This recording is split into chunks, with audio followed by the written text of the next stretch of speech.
പറഞ്ഞില്ലല്ലോ. എന്ന് പറഞ്ഞാൽ മുസ്ലിം സമുദായത്തിലെ ചെറുപ്പക്കാരെ പിടിച്ച് ജയിലിടുക, ഗവൺമെന്റിന് തോന്നുമ്പോൾ പുറത്തു വിടുക, മിണ്ടാൻ പാടില്ല, ചോദിക്കാൻ പാടില്ല. ഇതൊരവസ്ഥയാണ് നമ്മുടെ രാജ്യത്തുള്ളത്. മാറാടിൽ നമ്മളത് കണ്ടതാണ്. മലേഗാവിലും മുദാസ സംജോത എക്സ്പ്രസ്, അജ്മീർ ദർഗ, മക്ക മസ്ജിദ്, ആ സ്ഫോടനങ്ങളിൽ മുഴുവൻ മുസ്ലിങ്ങളാ പ്രതികളാ പറഞ്ഞത്. വെള്ളത്തിലും പിടിച്ച് ജയിലിട്ടു. മുസ്ലിം സമുദായത്തിന്റെ ഗതികേട് നോക്കുന്നത്. അമ്പലത്തിൽ പോകുമ്പോൾ പൊട്ടിയാലും മുസ്ലിങ്ങൾ, പള്ളിയിൽ പോകുമ്പോൾ പൊട്ടിയാലും മുസ്ലിങ്ങൾ, ഏത് വന്നാലും ഏത് വഴിയാൽ വന്നാലും കോഴിക്ക് തൊഴിലില്ല എന്ന് പറഞ്ഞ മതി. എവിടെ പോകുമ്പോൾ പൊട്ടിയാലും മുസ്ലിങ്ങൾക്ക് തൊഴിലില്ല. സമാധാനം മുസ്ലിങ്ങൾ പറയണം. പള്ളിയിൽ പൊട്ടിയാലും പറയണം, അമ്പലത്തിൽ പൊട്ടിയാലും പറയണം. ഈ അജ്മീർ ദർഗയിൽ പൊട്ടിയ മുസ്ലിങ്ങളാണ്, ഹൈദരാബാദിലെ മക്ക മസ്ജിദിൽ പൊട്ടിയ മുസ്ലിങ്ങളാണ്, കോഴിക്കോട് ബസ് സ്റ്റാൻഡിൽ ഈച്ചപ്പടക്കം പൊട്ടിയാലും മുസ്ലിങ്ങളാണ്. എവിടെ പൊട്ടിയാലും മുസ്ലിം സമാധാനം പറയണം എന്നുള്ള അവസ്ഥ. അങ്ങനെ ഈ മലയാളവും മുദാസ സംജോത എല്ലാ സ്ഫോടനത്തിലും മുസ്ലിങ്ങളെ പിടിച്ച് ജയിലിട്ട് 100 കണക്കിന് മുസ്ലിം ചെറുപ്പക്കാർ ജയിലില്ല. അവസാനം കരുത്തുറ്റ പോലീസ് ഉദ്യോഗസ്ഥൻ ഹേമന്ത് കർക്കറെ, ധീരനായ പോലീസ് ഉദ്യോഗസ്ഥൻ, അദ്ദേഹം കേസ് അന്വേഷിച്ചു. അദ്ദേഹം കണ്ടെത്തി ഇത് മുസ്ലിങ്ങൾ ചെറുപ്പക്കാരല്ല ചെയ്തത്. അദ്ദേഹം എണ്ണി ജയിലിലിട്ടു. ആരെ? സ്വാമിനി പ്രജ്ഞാ സിംഗ് ഠാക്കൂർ, സ്വാമി ദയാനന്ദ് പാണ്ഡെ, സ്വാമി അസിമാനന്ദ തുടങ്ങിയ കുറെ സ്വാമിമാര്, ഇന്ദ്രജ് കുമാർ, സന്ദീപ് ഇളാങ്കെ, കൽസ്റാങ്കി തുടങ്ങിയ RSSകാര്, പട്ടാളക്കാരനായ ശ്രീകാന്ത് പുരോഹിതനെ പോലെയുള്ള പട്ടാളക്കാരും RSSകാരും സ്വാമിമാരും കൂടിയുള്ള ഏർപ്പാടാണ് അജ്മീർ ദർഗയിലും മക്ക മസ്ജിദിലും ഹൈദരാബാദിലൊക്കെ സ്ഫോടനം നടന്നത് എന്ന് പറഞ്ഞു. അവരും ജയിലിട്ടു. ഇപ്പൊ ജയിലിൽ ആരുണ്ട്? ജയിലിൽ ഒരു ഭാഗത്ത് മുസ്ലിങ്ങളുണ്ട്, ഒരു ഭാഗത്ത് സന്യാസിമാരുണ്ട്. ഓര് തീരുമാനിച്ചിട്ട് ആരാ പൊട്ടിച്ച്? അതാ ഭരണകൂടത്തിന് നിലപാട്. എന്നാ പിന്നെ ഇവരാ പൊട്ടിച്ചെന്ന് വെച്ചാൽ ആദ്യം പിടിച്ചിട്ടാലെ പുറത്തുകൂടെ. ഇപ്പൊ ആദ്യം പ്രതിയും ചെയ്യില്ല, കിടക്കട്ടെ അവിടെ. മിണ്ടിയവരും പറഞ്ഞവരൊക്കെ കേസിലെ പ്രതിയാ. എന്നാ പിന്നെ ഇവരാണ് പ്രതിയെങ്കിൽ മറ്റാളെ വിട്ടൂടെ? വിടില്ല. ആ മുസ്ലിങ്ങൾ മുഴുവൻ ചെയ്യില്ല. പോപ്പുലർ ഫണ്ട് പറയുന്നത് അവർക്ക് ജാമ്യം കൊടുക്കണം. യഥാർത്ഥ പ്രതി ഇവരാണെങ്കിൽ, ഈ പറയുന്ന RSSന്റെ നേതാക്കന്മാരാണെങ്കിൽ ഇവരെ പുറത്തു വിടണം. മധുമിത എന്ന് പറഞ്ഞ പെണ്ണ് അവൾ ഇസ്ലാമത സ്വീകരിച്ചു. അതിൽ യാസീൻ ഷാജി എന്ന് പറഞ്ഞ 2 ചെറുപ്പക്കാരെ ഡൽഹി പോലീസ് അറസ്റ്റ് ചെയ്തു. ദിവസങ്ങളോളം ജയിലിട്ടു. അവസാനം മധുമിത കോടതിയിൽ വന്നിട്ട് പറഞ്ഞു, ഞാൻ എന്റെ സ്വന്തം ഇഷ്ടപ്രകാരം മുസ്ലിമായതാണ്. അപ്പൊ കോടതി ഇവർക്ക് ജാമ്യം കൊടുത്തു. അത്രയും ദിവസം അവർ ജയിലിട്ടത് എന്തിന്റെ പേരില്ല? സോറി പറയേണ്ട, അവരോട് നഷ്ടപരിഹാരം കൊടുക്കേണ്ടതില്ലേ? ഇത് ഞങ്ങൾ ചോദിക്കുന്നുള്ളൂ. ഇത് ചോദിക്കുമ്പോൾ എങ്ങനെ തീവ്രവാദമാവുക? ഇങ്ങനെ പിടിച്ച് മുസ്ലിം സമുദായത്തെ പിടിച്ച് ജയിലിലിടുന്ന ഒരു കലാപരിപാടി ഒരു ഭാഗത്ത്, വേറൊരു കലാപരിപാടി വേറെ ഭാഗത്ത് നടക്കുന്നത് പോലീസിന്റെ വക, പട്ടാളത്തിന്റെ വക. എന്താ? മുസ്ലിം ചെറുപ്പക്കാർ വെടിവെച്ചുകൊല്ല. തീവ്രവാദി എന്ന് പറയാൻ വെടിവെച്ചുകൊല്ല. പോലീസിന് വെടിവെക്കാൻ കുറെ നിബന്ധനകളുണ്ട്. അതൊന്നുമല്ല, വെടി നെഞ്ഞത്തെ കൊള്ളുള്ളൂ മുസ്ലിം സമുദായത്തിന്. നമുക്കറിയാം, ഇന്ത്യയില് ഗുജറാത്തിൽ ഇടക്കിടക്ക് മോഡിയെ കൊല്ലാൻ മുസ്ലിം തീവ്രവാദികൾ വരും. അങ്ങനെ ഒരുപാട് ആൾക്കാരെ കൊന്നിട്ടുണ്ട്. സുഹറാബുദ്ദീന്, ഇസ്രത്ത് ജഹാന്, സുഹറാബുദ്ദീൻ ഷെയ്ഖ്, കൗസർ ബി, ജാവേദ് ഷെയ്ഖ്, അങ്ങനെ തുടങ്ങിയിട്ട് ഒരുപാട് ആളുകളെ ജയിലിൽ ഇപ്പൊ കൊന്നിട്ടുണ്ട്. ഏറ്റുമുട്ടൽ കൊല.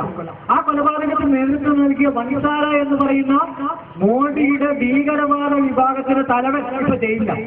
എന്താ അയാളുടെ പേരുടെ കുറ്റം? ആൾക്കാരെ വെറുതെ വെടിവെച്ച് കൊല്ലുന്നു എന്നുള്ള അയാളുടെ പേരുടെ കുറ്റം. എന്നാ പിന്നെ വെടിവെച്ച് കൊന്ന ആൾക്കാർക്ക് നഷ്ടപരിഹാരം കിട്ടണ്ടേ? ചോദിക്കാൻ പാടില്ല. തീവ്രവാദം. ഇനി ഒരുപാട് ബട്ട്ല ഹൗസിൽ ആസിഫിനെ സാജിദിനെ വെടിവെച്ച് കൊന്നു. ഡൽഹി യൂണിവേഴ്സിറ്റിയിൽ MBA പഠിക്കാം. സാജിദിന്റെ തലേന്റെ മുകളിലാണ് വെടിവെച്ചത്. പോലീസ് പറഞ്ഞത് ഏറ്റുമുട്ടലിൽ കൊല്ലപ്പെട്ടു. ഏറ്റുമുട്ടലിൽ എങ്ങനെ സ്പൈഡർമാൻമാരുണ്ടോ പോലീസിൽ?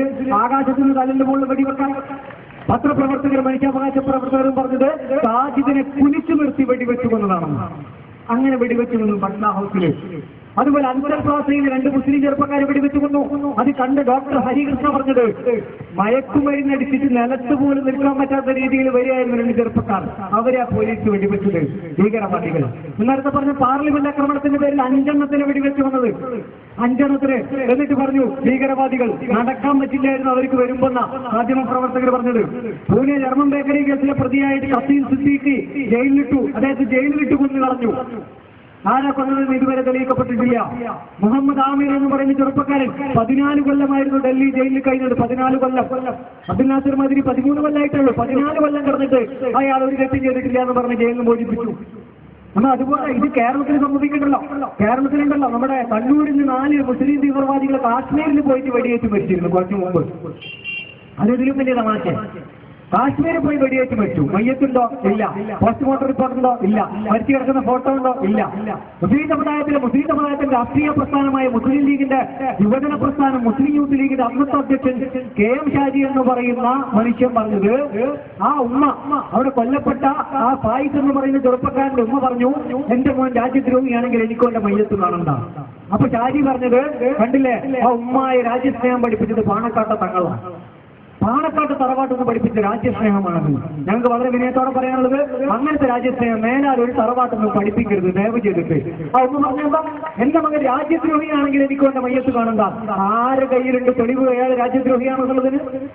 കാശ്മീരിൽ പോയി എന്ന് പറഞ്ഞ രാജ്യദ്രോഹം, കാശ്മീരിൽ മരിച്ചു എന്ന് പറഞ്ഞ രാജ്യദ്രോഹം.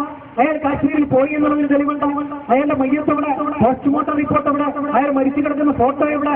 ഒന്നുമില്ലാതെയാണ് നമ്മുടെ ഭരണകൂടം പറയുന്നത് അയാള് കാശ്മീരിൽ പോയി മരിച്ചു 4 ആൾക്കാര്. കേൾക്കേണ്ടത് അബദ്ധം. കേരളത്തിലെ മുസ്ലിം സമുദായത്തിന്റെ മിമ്പറുകൾ മുഴുവൻ സജീവമായില്ലേ? മലയാളത്തിൽ പ്രസംഗിക്കാൻ പറ്റിയോ മിമ്പറിന്റെ ബോളിന്?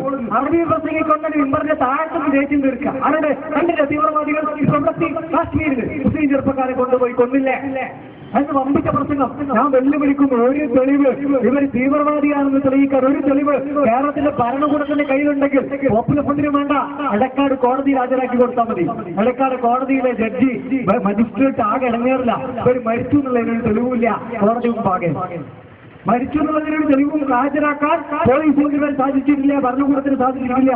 അവർ മരിച്ചു എന്ന് പറയാം. അപ്പോഴേക്കും മുസ്ലിം സംഘടനകൾ മുഴുവൻ വിശുദ്ധ ഖുർആന്റെ ആയത്തിറങ്ങുന്നത് പോലെ സമീനാവാത്തവന ഞങ്ങൾ കേട്ടു അനുസരിച്ചു, അതല്ലാതെ ഒരു വാക്കും പറയൂല. അങ്ങനെ സമീനാവാത്തവന എന്ന് പറയാൻ പോപ്പുലർ ഫണ്ട് തയ്യാറല്ല. ഈ രാജ്യത്തിന് നടക്കുന്നത് എന്താണെന്ന് പോപ്പുലർ ഫണ്ടിന് കൃത്യമായിട്ട് അറിയാം. അതുകൊണ്ടാണ് ഞങ്ങൾ പറയുന്നത്, മരിച്ചു എന്ന് പറഞ്ഞാൽ പോലെ തെളിവ് വേണം. തെളിവില്ലാതെ പറഞ്ഞാൽ ഞങ്ങൾ വിശ്വസിക്കില്ല. ഞങ്ങൾക്കറിയാം നിങ്ങൾ ഒരുപാട് പേര്, നേരത്തെ ഞാൻ പറഞ്ഞതുപോലെ ഡൽഹിയിൽ ഈ കഫിയ വാങ്ങിക്കൂട്ടുന്നത് പോലെ ഡൽഹി പോലീസിന്റെ കയ്യിൽ ഇങ്ങനെയുള്ള ആളുകളെ വാങ്ങിക്കൂട്ടുന്ന ഒരു സെല്ലുണ്ട്. ദ വീക്ക് എന്ന് പറയുന്ന മലയാള മനോരമയുടെ ഇംഗ്ലീഷ് മാഗസിൻ പറഞ്ഞതാ, പോപ്പുലർ ഫണ്ടിന്റെ പ്രസിദ്ധീകരണങ്ങളല്ല. അതായത് മുസ്ലിം ചെറുപ്പക്കാരെ പിടിച്ചുകൊണ്ടുപോയി വെക്കുക, ആവശ്യമുള്ളപ്പോൾ എടുത്തുകൊണ്ടുപോയി വെടിവെച്ച് കൊല്ലുക. ഇതിനൊരു സെല്ല് ഡൽഹി പോലീസിന്റെ കയ്യിലുണ്ട് എന്ന് മനുഷ്യാവകാശ പ്രവർത്തകർ പറയുന്നു.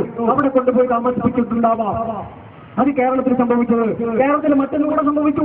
മലപ്പുറം ജില്ലയില് നിലമ്പൂരിൽ മുജീബ് റഹ്മാൻ, ആലങ്കോണം മുജീബ് റഹ്മാനും അയാളുടെ ഭാര്യ കമറുനിസയും ആദ്യം വാറന്റുമായിട്ട് വീട്ടിൽ വന്ന് SI വെടിവെച്ചു കൊന്നു. എന്നിട്ട് അവർ കാട്ടിൽ പോയിട്ട് ഭാര്യയെ മുജീബ് റഹ്മാൻ വെടിവെച്ചു കൊന്നു. മുജീബ് റഹ്മാൻ സ്വയം വെടിവെച്ച് മരിച്ചു. പത്രങ്ങളിൽ മുഴുവൻ വമ്പിച്ച വെണ്ടക്ക, SI കൊന്ന പ്രതി സ്വയം വെടിവെച്ച് മരിച്ചു. നമ്മളെല്ലാവരും വിശ്വസിച്ചു. പക്ഷെ പോപ്പുലർ ഫണ്ടുകാരന്റെ സ്വഭാവമുണ്ട്. ഇങ്ങനെ വെടിവെച്ച് മരിക്കുന്ന കേസിലൊക്കെ പോപ്പുലർ ഫണ്ടുകാരന് വരികൾക്കിടയിലൂടെ ഒന്ന് വായിച്ചു നോക്കും. കാരണം ഇത് ഇന്ത്യ രാജ്യമാണ് എന്ന് കൃത്യമായിട്ട് അറിയാവുന്നത് കൊണ്ട്. ഇന്ത്യ രാജ്യത്തിലെ പോലീസിന്റെ പട്ടാളത്തിന്റെ ചില നടപടികൾ മുമ്പ് കേട്ട് പരിചയമുള്ളത് കൊണ്ട് ഞങ്ങൾക്ക് അതിന്റെ ഇടയിലൂടെ അന്വേഷിച്ചു പോയി നോക്കുമല്ല. മുജീബ് റഹ്മാൻ വെടിയേറ്റ് മരിച്ചത് നമ്മുടെ പോലീസ് പരേഡിലൊക്കെ ഉപയോഗിക്കാറുള്ള വലിയ തോക്കുണ്ടല്ലോ, ആ തോക്കൊണ്ടാണ് വെടിയേറ്റ് മരിച്ചത്. ഞാൻ ചോദിക്കട്ടെ, ആ തോക്കൊണ്ട് എങ്ങനെയാണ് ഒരു മനുഷ്യന് സ്വയം വെടിവെക്കാൻ പറ്റുക? ഇത്ര നല്ല തോക്ക് എങ്ങനെയാണ് ഒരു മനുഷ്യനെ രംഗത്തേക്ക് ചേർത്ത് പിടിക്കുക? അങ്ങനെ പിടിക്കാൻ കഴിയുമോ? 1 മീറ്റർ മുള്ള തോക്ക് അങ്ങനെ പിടിച്ചിട്ട് സ്വയം വെടിവെച്ച് മരിക്കാൻ പറ്റുമോ? അയാൾ വാപ്പ ചോദിച്ചു. ചെമ്പശ്ശേരി തങ്ങളെന്ന് നേരത്തെ പറഞ്ഞ സ്വാതന്ത്ര്യ സമരത്തിൽ പങ്കെടുത്ത കുടുംബത്തിൽപ്പെട്ട കുട്ടിയാണ്. അയാളെ പറ്റി അറിയാവുന്ന എല്ലാവരും പറയുന്നത് അയാൾ തോക്ക് ഉപയോഗിച്ചിട്ടില്ല. അയാൾ വാപ്പ കേസ് കൊടുത്തിരിക്കുക മനുഷ്യാവകാശ കമ്മീഷനിൽ. എന്റെ മോന് വെടിവെച്ച് കൊന്നതാണ് പോലീസ്, കേരളത്തിലെ പോലീസ്. ആ SI ആര് വെടിവെച്ചു കൊന്നു? പോലീസുകാർക്കിടയിൽ തന്നെ സംശയങ്ങളുണ്ട്. SI വെടിവെച്ചു കൊന്നത് വേറെ ചില ആളുകളാണോ എന്ന് പോലീസിന്റെ ഇടയിൽ തന്നെ ചില സംസാരങ്ങളുണ്ട്. ആ കേസ് മുന്നോട്ട് പോയിക്കൊണ്ടിരിക്കുകയാണ് മനുഷ്യാവകാശ കമ്മീഷന് മുമ്പാകെ. എന്നിട്ട് പോലീസ് പറഞ്ഞെന്താ, ഇയാൾ കാലിന്റെ ഇടയില് തോക്ക് ചേർത്ത് വെച്ചിട്ട് തള്ളവിരൽ കൊണ്ട് കാഞ്ചി വലിച്ചിട്ട് ആണ് ആത്മഹത്യ ചെയ്തത്. ഒരു മനുഷ്യൻ ആത്മഹത്യ ചെയ്യാനുള്ള കഷ്ടപ്പാട് നോക്കുന്നത്. അങ്ങനെ വെടിവെച്ചതാണെങ്കിൽ അയാളുടെ വെടിയുണ്ട് ഇതിലെ പോകണം, താടി കൊണ്ട് വിളിച്ച് മുകളിലോട്ട് പോകണം. പക്ഷെ അയാൾക്ക് വെടിവെച്ചത് നെഞ്ചില. അങ്ങനെ വെടിവെക്കുമ്പോൾ നെഞ്ചിൽ വെളിക്കുക വെടി. നമ്മൾ ആലോചിക്കണം, ഇങ്ങനെ ഒരുപാട് കള്ളക്കഥകൾ നമ്മുടെ കേരളത്തിൽ പോലും പ്രചരിപ്പിച്ച് വിൽക്കാൻ സാധിക്കുന്നു. അവിടെയാണ് ഉണർന്നിരിക്കേണ്ട ബാധ്യത. പോപ്പുലർ ഫണ്ടിന് മാത്രമല്ല, കേരളത്തിൽ സ്നേഹിക്കുന്ന മുഴുവൻ ആളുകളും ഉണർന്നിരിക്കേണ്ടതുണ്ട്.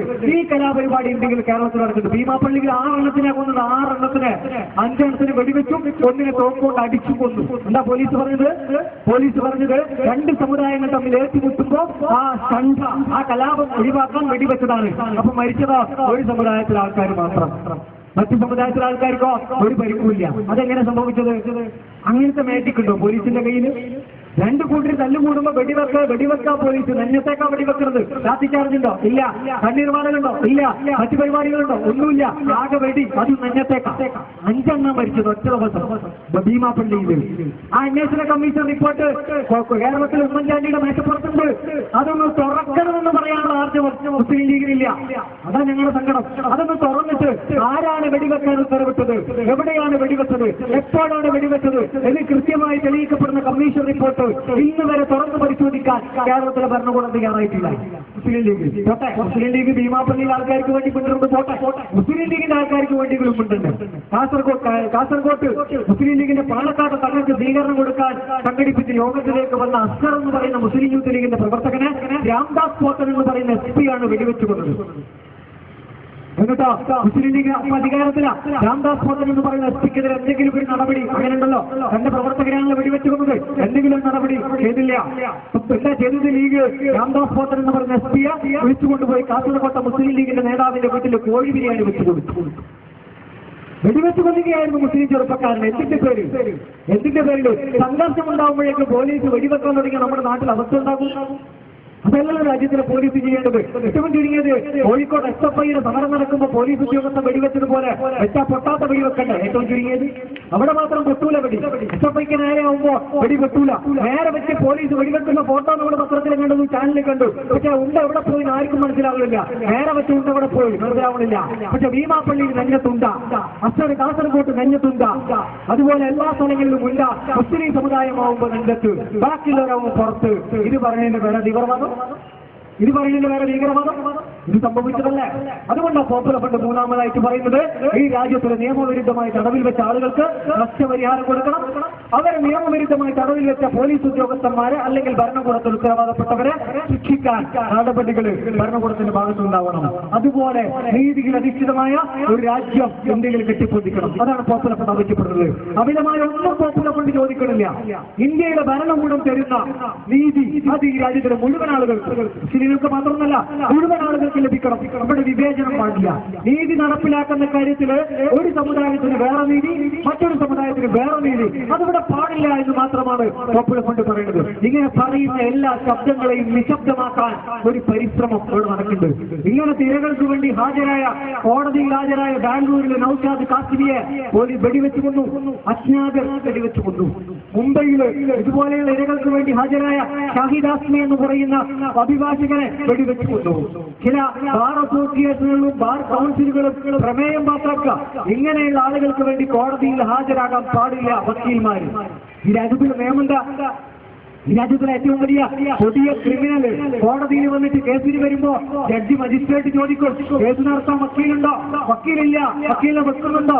ഇല്ല എന്ന് പറഞ്ഞാൽ കോടതി വക്കീലിനെ വെച്ചു കൊടുക്കണമെന്ന് നിയമമുള്ള രാജ്യത്ത് നമ്മുടെ ബാർ കൗൺസിലുകൾ വക്കീൽമാരെ സംഘടന തീരുമാനിക്കുക. ഇങ്ങനെയുള്ള ആൾക്കാർക്ക് വേണ്ടിയിട്ട് കോടതിയിൽ വക്കീൽമാർ ഹാജരാകാൻ പാടില്ല. ആർക്ക് വേണ്ടിയിട്ട്? തീവ്രവാദികൾക്ക് വേണ്ടിയല്ല. നന്ദേടില് RSSകാരന്റെ വീട്ടിൽ ബോംബ് പൊട്ടി. പോലീസ് സംഭവ സ്ഥലത്ത് പോയി നോക്കുമ്പോ ബോംബ് സ്ഫോടകവസ്തുക്കൾ മാത്രമല്ല കണ്ടത്.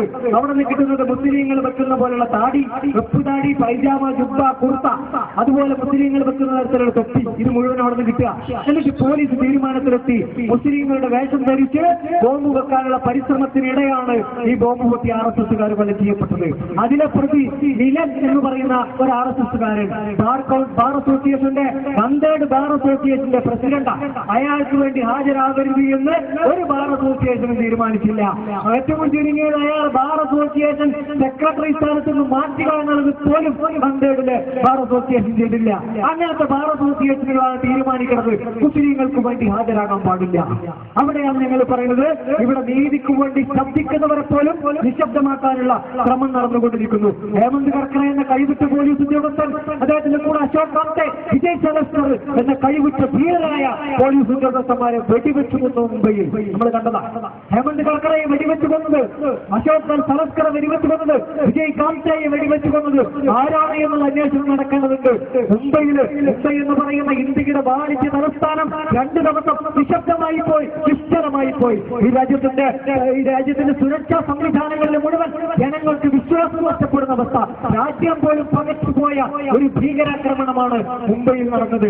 ആ ഭീകരാക്രമണം നടന്നതിന് ശേഷം ആരാണിത് നടത്തിയത് എന്ന് ഈ രാജ്യത്തിലെ ജനങ്ങൾ മുഴുവൻ ഉത്കണ്ഠയോടുകൂടി നോക്കി നിന്നപ്പോ രാജ്യത്തിന്റെ സുരക്ഷയെ സ്നേഹിക്കുന്ന മുഴുവൻ ആളുകളും, രാജ്യത്തെ സ്നേഹിക്കുന്ന മുഴുവൻ ആളുകളും ആരാണ് മുംബൈ ആക്രമിച്ചത് എന്ന് വേദനയോടെ വിഷമത്തോടെ ഉറ്റുനോക്കിക്കൊണ്ടിരുന്നപ്പോ ഈ രാജ്യത്തിലെ ഭരണകൂടമത ഒരു പ്രതിയെ കൊണ്ടുവരുന്നു. മീശ മുളച്ചിട്ടില്ലാത്ത ഒരു പയ്യനെ കാണിച്ചിട്ട് പറയുന്നു, ഇവനാണ് മുംബൈയിൽ ആക്രമണം നടത്തിയത്. പോപ്പുലർ ഫ്രണ്ടിനെ വിശ്വസിക്കാൻ പറ്റൂല. അജ്മൽ കസബി എന്ന് പറയുന്ന മീശമടക്കാത്ത 20കാരനായ ഒരു പയ്യനാണ് മുംബൈ നഗരത്തെ 2 ദിവസം വിറപ്പിച്ചത് എന്ന് വിശ്വസിക്കാൻ പോപ്പുലർ ഫ്രണ്ടിന് വശമുണ്ട്. അത് ഞങ്ങൾക്ക് മാത്രമല്ല, അത് ഹേമന്ത് കർക്കറയുടെ ഭാര്യ കവിതാ കർക്കറയ്ക്കുമുണ്ട് ആവശ്യം. അതുകൊണ്ടാണ് നരേന്ദ്രമോദി നഷ്ടപരിഹാരവുമായി ഒരു ആശ്വാസ തുകയുമായിട്ട് കവിതാ കർക്കറയുടെ വീട്ടിൽ വന്നപ്പോ ആ കൊലപാതകിയുടെ കയ്യിൽ കൊണ്ടുള്ള പണം എനിക്ക് വേണ്ട എന്ന് കവിതാ കർക്കറ എന്ന് പറയുന്ന ധീരയായ ആ സ്ത്രീ പറഞ്ഞത്. അവർക്കറിയാം മുംബൈയിൽ സ്ഫോടനം നടത്തിയത് നരേന്ദ്രമോദിയുടെ ആളുകളാണ് എന്ന്. കാരണമുണ്ട്. ആരാണ് അശോക് കാവത്തയെ കൊല്ലേണ്ട, വിജയ് സാവസ്കറെ കൊല്ലേണ്ട, ഹേമന്ത് കർക്കറയെ ആർക്കാണ് കൊല്ലേണ്ടത്? അവിടെയാണ് ആലോചിക്കേണ്ടത്. മുസ്ലിങ്ങൾ എന്തിനു കൊല്ലണം? മലേഗാവ്, മുദാഫ, സംജോത എക്സ്പ്രസ്, അജ്മേർ ദർഗ, മക്ക മസ്ജിദ് സ്ഫോടനങ്ങൾ മുസ്ലിങ്ങളല്ല നടത്തിയത് എന്ന് തെളിയിച്ച ഹേമന്ത് കർക്കറയെ കൊല്ലേണ്ട ആവശ്യം മുസ്ലിങ്ങൾക്കെന്താ?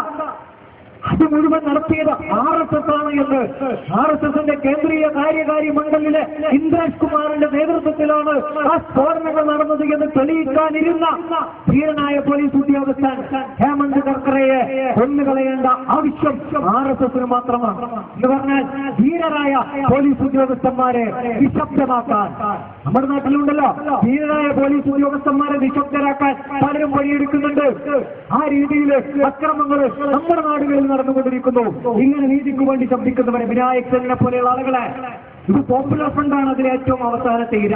എന്താ പോപ്പുലർ ഫ്രണ്ടിനെ കുറിച്ച് പറയുന്നത്? നിരോധിക്കപ്പെട്ട സിമിയുടെ നിരോധനത്തിന് ശേഷമുള്ള മറ്റൊരു വേഷം കെട്ടലാണ് അത്ര പോപ്പുലർ ഫ്രണ്ട്. പ്രിയപ്പെട്ടവരെ, പോപ്പുലർ ഫ്രണ്ട് ഇന്ത്യയിലെ കേരളത്തിലെ കോഴിക്കോട്ട് എന്ന് പറയുന്ന ഒരു സ്ഥലത്ത് 1993 ഉണ്ടായതാണ്. 93 കോഴിക്കോട്ട് രൂപീകരിച്ചതാണ് NDF. അതാണ് പിന്നീട് പോപ്പുലർ ഫ്രണ്ടായത്. സിമി കേരളത്തിൽ ഇന്ത്യയിൽ നിരോധിച്ചത് 1996-ലാണ്. 2001-ലാണ് സിമി നിരോധിക്കുന്നത്. 2001 നിരോധിച്ച